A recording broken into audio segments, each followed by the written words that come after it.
రాష్ట్ర వ్యాప్తంగా మరోసారి మంత్రివర్గ విస్తరణ అంశం చర్చనీయాంశంగా మారింది. 2 ఏళ్ల పాలన పూర్తవుతున్న వేళ త్వరలోనే విస్తరణ జరగచ్చన్న వార్తలు వెలువడుతున్నాయి. అయితే ప్రభుత్వం మాత్రం 3 ఏళ్ల వరకు ఎలాంటి మార్పులు ఉండబోవని స్పష్టం చేస్తోంది. మరోవైపు నాగబాబుని మంత్రిగా చేస్తామన్న చంద్రబాబు ట్వీట్ కి ఏడాది పూర్తయినప్పటికీ ఇప్పటికీ ఆయనకు అవకాశం రాలేదు. మార్చిలో ఎమ్మెల్సీగా ఆయన ప్రమాణ స్వీకారం చేసినప్పటికీ ఎంతో కాలంగా అదిగో ఇదిగో అంటూ వస్తున్న విస్తరణ మాత్రం ఇంకా వెలుగు చూడలేదు. తాజాగా వచ్చిన సంకేతాలు విస్తరణకు ఊతమిచ్చినా అందులో ఎంత నిజముందో స్పష్టత లేదు. అయినప్పటికీ ఆశావాహులలో ఆశలు మళ్లీ జోరందుకున్నాయి. ఈసారి తమకు మంత్రి పదవి దక్కుతుందన్న నమ్మకంతో సీనియర్లు ప్రత్యేకంగా ఎదురుచూపులు పెంచుకున్నారు. శ్రీకాకుళం నుంచి అనంతపురం వరకు దాదాపు ప్రతి జిల్లాలోనూ సీనియర్ నాయకులు తమ అవకాశం కోసం వేచి చూస్తున్నారు.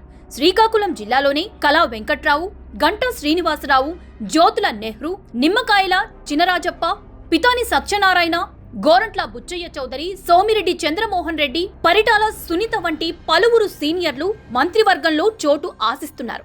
అయితే విస్తరణ అంటే విభిన్న సమీకరణలు, జాతి ప్రాంత సమతుల్యత వంటి అంశాలను పరిగణలోకి తీసుకోవాల్సి ఉండటంతో అనవసరంగా తేనెతుట్టను కదిలిస్తారా అన్న అనుమానాలు కూడా వ్యక్తమవుతున్నాయి. మరోవైపు చంద్రబాబు ప్రస్తుత మంత్రివర్గంలో కొత్త వారికి విస్తృత అవకాశం ఇచ్చారు. సుమారు 10 మంది కొత్త ఎమ్మెల్యేలకు మంత్రి పదవులు లభించాయి. ఇందులో లోకేష్ కి అనుకూలంగా జూనియర్లని ముందుకు తెచ్చారని రాజకీయ వర్గాల్లో ఒక అభిప్రాయం వినిపిస్తోంది. జనసేన బీజేపీ భాగస్వామ్యంతో కొందరు సీనియర్లకు చోటు దక్కకపోవటం సహజం. అయినప్పటికీ మంత్రి పదవుల విషయంలో అంతర్గత అసంతృప్తి పెద్దగా వినిపించటం లేదు.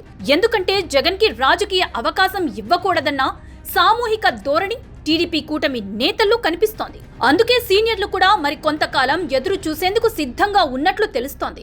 ప్రస్తుత మంత్రులు ఎక్కువ మంది పనిలో పడ్డ నేపథ్యంలో ఈ దశలో మార్పులు చేపడతారా అనేది సందేహాస్పదం. 2029 ఎన్నికల ముందస్తు వ్యూహంలో భాగంగా ఏడాదిన్నర ముందు విస్తరణ చేపడతామన్న ఒక అంచనా ఉంది. అప్పుడు సీనియర్లను మంత్రివర్గంలోకి చేర్చి జూనియర్లను పార్టీ కార్యక్రమాలు, ఎన్నికల రంగంలో వినియోగించుకునే అవకాశం ఉందంటున్నారు. ఈ మొత్తం అంశాన్ని అధ్యయనం చేసేందుకు టీడీపీలో ప్రత్యేక కమిటీ పనిచేస్తోందన్న సమాచారం కూడా ఉంది.